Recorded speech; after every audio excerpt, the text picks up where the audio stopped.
Nous, ce qu'on veut pas dans une bague, c'est le profil cow-boy. Que 3 minutes à vivre. J'attends simplement. Mais range ta désencerclante, toi. La balle qui délivre.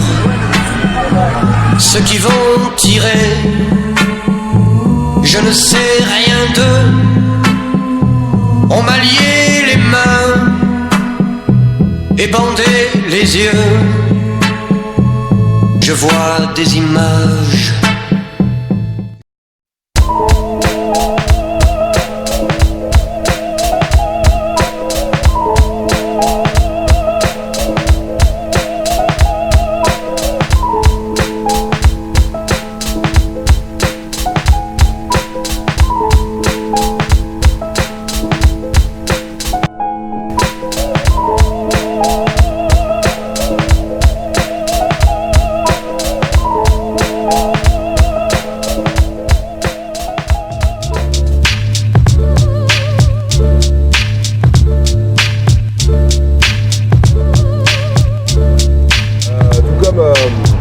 Moi j'avais pas mal d'élèves qui étaient un peu traumatisés à l'époque sur les francs-maçons.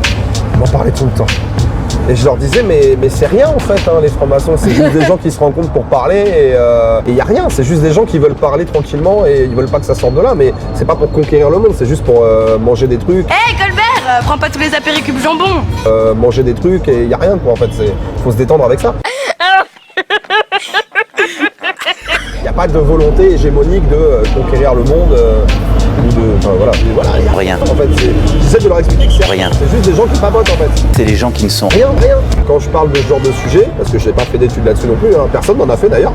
Nous avons donc l'investigatrice Aude qui invite Rémi de la 5e D autour d'un Monaco pour parler franc-maçonnerie. Rémi disant lui-même n'avoir pas étudié le sujet. C'est ballot, on aurait aimé l'entendre disserter société secrète et trafic d'influence, le professeur. Vous conviendrez qu'en matière d'infantilisation et néant argumentaire, Rémi de la 5e D est au top. On espère que Aude l'investigatrice a d'autres flèches à son arc pour alimenter sa série, qui pourrait en effet devenir très intéressante si elle prenait le temps de réellement rentrer dans le vif du sujet avec des cas concrets. Concernant la franc-maçonnerie, j'invite donc Aude Favre et Rémi de la 5e D à tout d'abord lire quelques ouvrages. Un état dans l'état de Sophie Coignard, Rose Mafia de Gérard d'Allongeville, les ouvrages de Serge Abad Gaillardeau, J'ai frappé à la porte du temple, Je servais Lucifer et Secret maçonnique. Les racines occultistes de la franc-maçonnerie, Recherche sur une religion d'État de Jean-Claude Lozarmer, J'étais franc-maçon de Maurice Caillet, Etc.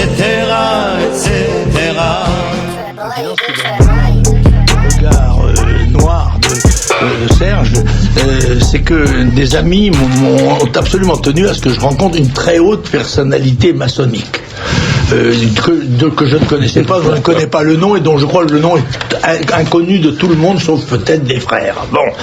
Et nous avons parlé de 2002. Je lui ai dit, vous n'êtes pas très fier, je pense, de votre résultat de 2002. Il m'a dit, écoutez, vous êtes trop sévère parce que vous jugez maintenant, vous connaissez le résultat. Mais nous, le soir de l'élection, qu'est-ce que nous avons vu? Nous avons vu un président de la République sortant en exercice, faire moins de 20% des voix. Nous avons vu le Premier ministre socialiste battu. Et nous avons vu le candidat populiste talonner le président. De là, nous avons pensé qu'il ne fallait pas exclure, loin de là, la possibilité d'une déferlante populiste.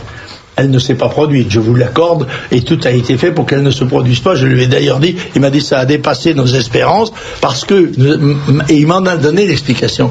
Il m'a dit, monsieur, il y a 50 ans que nous nous efforçons de mettre sur place un édifice de compromis, que vous direz, vous, compromission, d'équilibre, d'avantages réciproques, etc., qui constitue ce que vous appelez le système, mais qui marche, et qui marche au bénéfice quand même de millions de gens.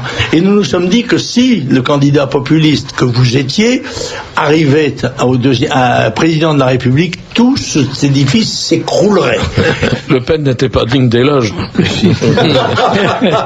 y a une chose qui est extrêmement intéressante là-dedans.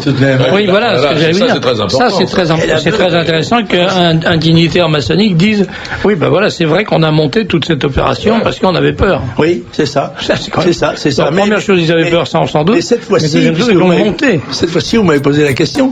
Hollande a déjà répondu à l'avance en disant cette fois-ci, on nous y reprendra plus. C'est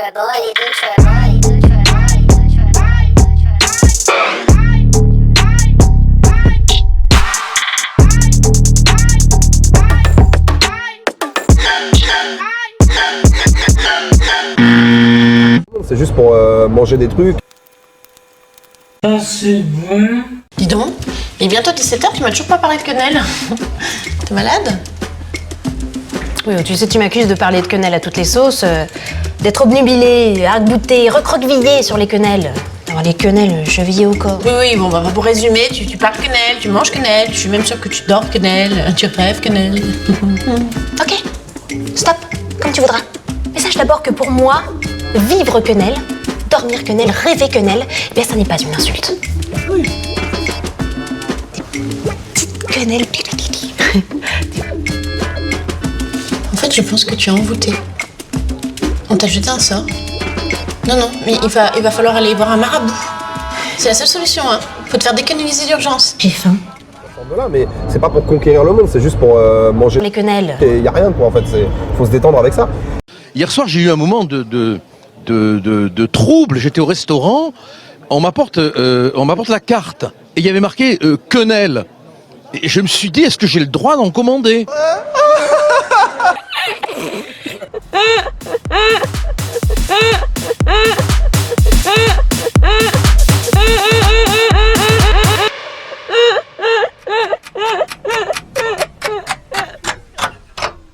Il est temps de passer aux choses sérieuses.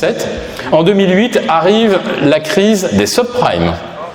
Monsieur Sarkozy cède la place et Madame Lagarde est nommée au FMI.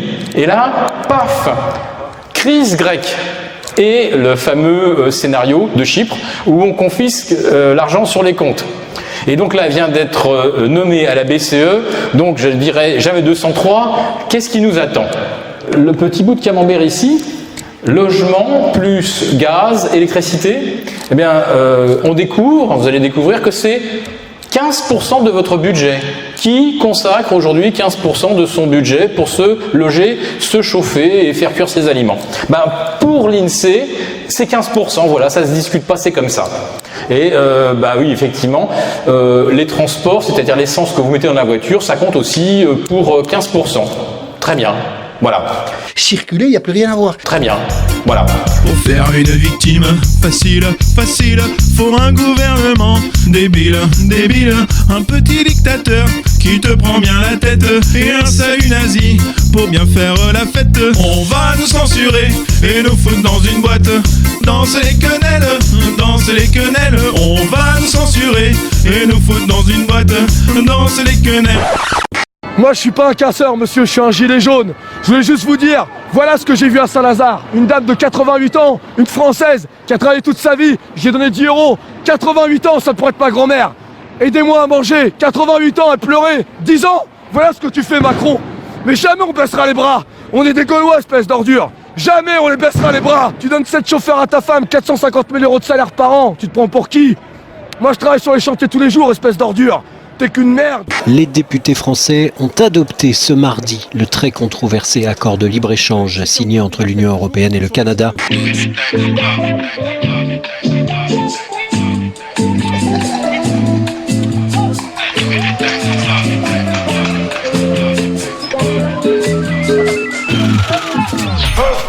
Watch your mouth, watch it, bitch, stay in your place. Bitch, get out the way. My bitch on your ass can pay. Yeah, no disrespect. The nigga be trippin', but we love that. Swappin' like cars on my bitch. I bought her the Lambo, she bought me the race. Practice make perfect. Nigga, it's never too late. Never. I did the out of the snake. I did the soul out the snake. Then I see the bills up out of the bank. The plug in the media fake. Shout it DM me, I'm straight.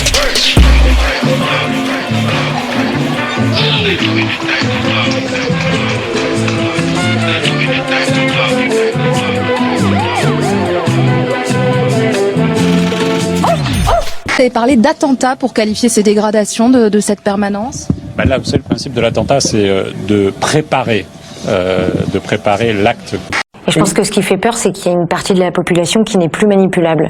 Et ça fait, je pense que ça fait peur à beaucoup de gens. Et ils étaient là, tranquilles, en train de faire leurs petites affaires, et ils se sont dit, ils sont endormis, c'est bon, on fait ce qu'on veut. Et en fait, non. En fait, faites pas ce que vous voulez.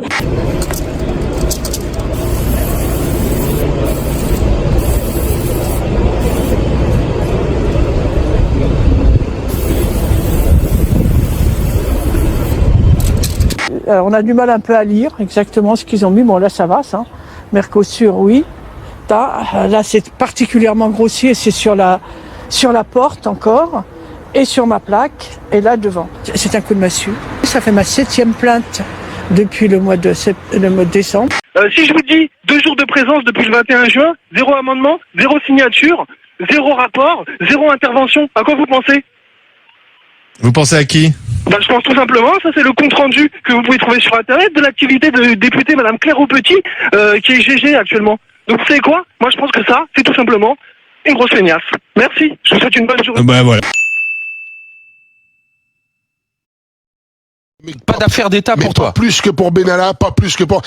Mais c'est quoi une affaire d'État, sans déconner aujourd'hui? Dire qu'il y a un chien écrasé dans la rue, ça y est, c'est une affaire d'État, quoi. Enfin, moi, j'en peux plus. Si tu te pointes encore, tu peux être sûr que tu repars avec la bite dans un Tupperware.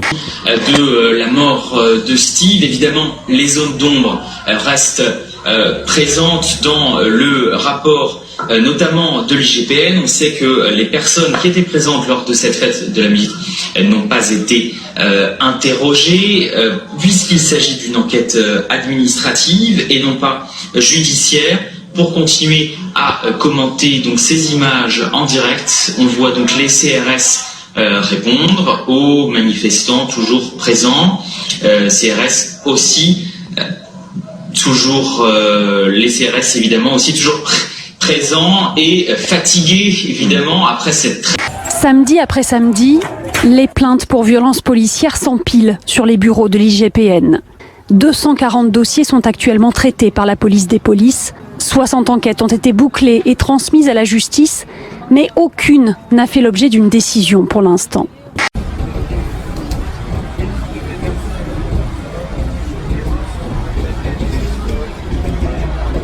L'objet de votre colère, elle vient de la ratification du CETA, de l'accord de libre-échange entre la France et le Canada. Que reprochez-vous à cet accord ?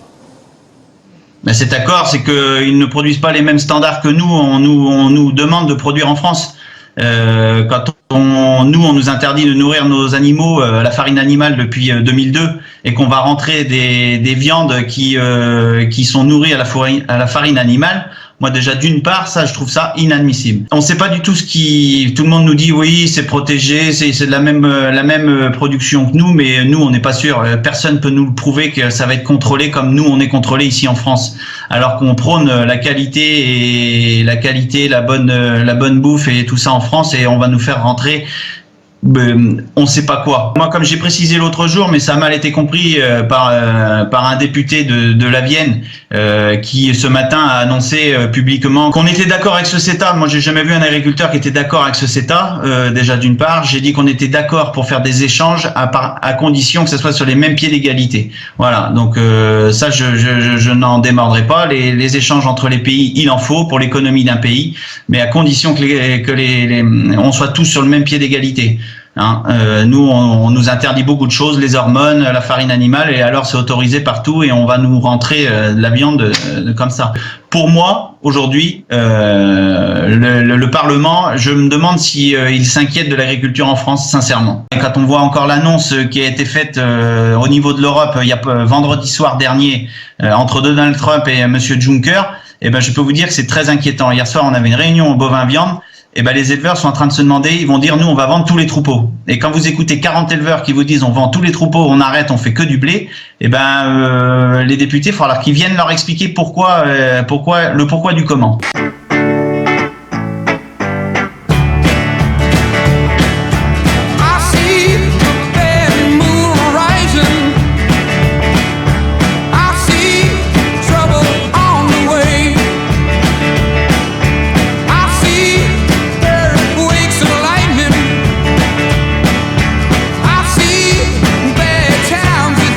Les agriculteurs vous remercient. Ils ont choisi du béton et des briques pour protester contre le vote du CETA. Tu vas te faire gazer. Oh là là. Oh là là là là. Espèce de lâche. Ah, c'est abusé quand Espèce de même. gros lâche. C'est abusé. Hein. Ils l'ont gazé normal, regarde la dame là. Toi. Ils ont gazé la dame normale. Hein. La révolution est comme une bicyclette. Quand elle n'avance pas, elle tombe.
Comment percevez-vous et vivez-vous l'incroyable procès qui est fait à nos forces de l'ordre en ce moment, que l'on taxe d'ultra-violence? Que stupéfait quand je vois encore des touristes étrangers dans Paris, moi, en ce moment. Oui, c'est vrai, c'est très étrange. On sait très bien que les images de la casse tournent sur toutes les planètes, sur toutes les planètes, sur toutes les planètes, sur toutes les planètes, sur toutes les planètes. Suffit. Mais il y a un mystère qui demeure, après ce que vous venez de nous dire, c'est que pour l'instant, c'est exprimé, même si on peut se poser vraiment des questions sur les conditions dans lesquelles les sondages ont été faits, mais un soutien relatif des Français à ce mouvement, qui, moi, reste à mes yeux la chose la plus mystérieuse et probablement la plus inquiétante. On s'interroge déjà notamment sur la façon dont les Gilets jaunes, d'une façon ou d'une autre, ont pu être financés depuis le début de cette crise sociale. Hein. Il peut y avoir des mains cachées qui orientent, et peut-être qu'elles ont été présentes. Moi, j'en sais rien, je vous donne pas une info. En gros, un Français sur deux à qui on pose la question continue d'apporter son soutien au bordel qu'on voit tous les samedis. Et il y a un Français sur deux qui soutient notamment cette violence. Tu repars avec la bite dans un Tupperware. C'est pas exactement ce que je dis. Je vais vous pousser loin là-dessus. Le phénomène des gilets jaunes, regarde ce que l'on sait aujourd'hui, notamment sur les ronds-points, n'est-il pas une escroquerie? J'ai envie de vous dire une escroquerie intellectuelle. Et avec des fake news avérées et des mensonges sur lesquels on bâtit des histoires. Dans l'actualité ce soir, la vidéo qui contredit la version d'une attaque des Black Blocs à l'hôpital de la Salpêtrière à Paris. Et avec des fake news. Le chlordécone, c'est ce pesticide ultra toxique qui a été utilisé dans les bananeraies en Guadeloupe et en Martinique jusqu'en 1993. La chlordécone, faut pas dire que c'est cancérigène. Il est établi que ce produit n'est pas bon. Il y a des prévalences qui ont été reconnues scientifiquement. Je pense qu'il ne faut pas aller jusqu'à dire c'est cancérigène parce qu'à la fois on dit quelque chose qui n'est pas vrai et on alimente les peurs. Ces propos nous ont choqués parce que ce chlordécone est bien cancérigène, c'est prouvé scientifiquement et il est principalement responsable de cancer de la prostate. Il ne faut pas dire que c'est cancérigène. On le redit, le chlordécone, cette molécule de chlordécone est bien cancérigène, professeur. Oui, tout à fait. D'ailleurs, on peut le dire de façon très officielle. En 1981, le département de la santé et des services sociaux des États-Unis a estimé que le chlordécone pouvait être raisonnablement considéré comme cancérogène pour l'homme. Il ne faut pas dire que c'est cancérigène. Et des mensonges sur lesquels on bâtit des histoires. Le président Macron dit que cette dame n'a pas été en contact avec les forces de l'ordre. Cette dame n'a pas été en contact avec les forces de l'ordre. Il y a eu un contact direct entre un membre des forces de l'ordre et Madame Leguet. Cette dame n'a pas été en contact avec les forces de l'ordre. Les forces de police sont impliquées directement dans l'action qui a provoqué la chute et donc les blessures de Madame Leguet. Des fake news. Faisant de l'Arabie Saoudite le deuxième client de la France. Il est faux de dire que l'Arabie Saoudite est un grand client aujourd'hui de la France. En termes de licence, c'est notre premier client. En termes de commandes, c'est notre deuxième. Et en termes de livraison, c'est notre deuxième. En termes de commandes, c'est notre quatrième. Il est faux de dire que l'Arabie Saoudite est un grand client aujourd'hui de la France. C'est une affirmation ridicule, mensongère. Voilà. Dire que quand on est le président de la République et dire que l'Arabie Saoudite n'est pas un client important pour l'industrie de l'armement français, c'est un mensonge. C'est une fake news. Des fake news. news, fake news et des mensonges, et qui tomberaient sous le coup de la loi que souhaite instaurer Macron. Moi, je ne voudrais pas de si bête comme avocate parce que une avocate qui va devant le tribunal en disant au tribunal, comme elle le fait ici devant les journalistes, je vais vous prendre pour des cons et je vais mentir s'il le faut, eh bien, c'est s'assurer que sa défense soit ab initio, abîmée et inefficace. Et en plus, de la haine. Et en plus, de la haine.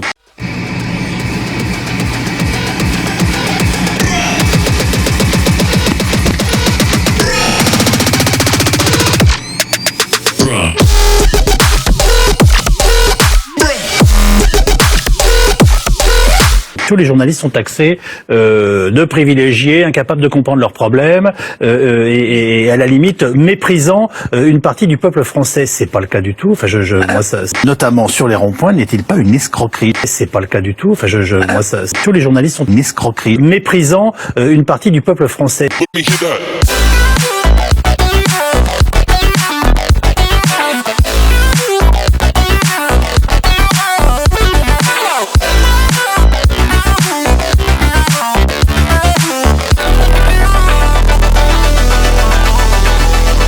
Baby, you and I know I just can't break it if I spend another day away from you. Baby, you and I know you are contagious, cause I get this feeling lonely when I'm around you. Baby, you and I know I just can't break it if I spend another day away from you.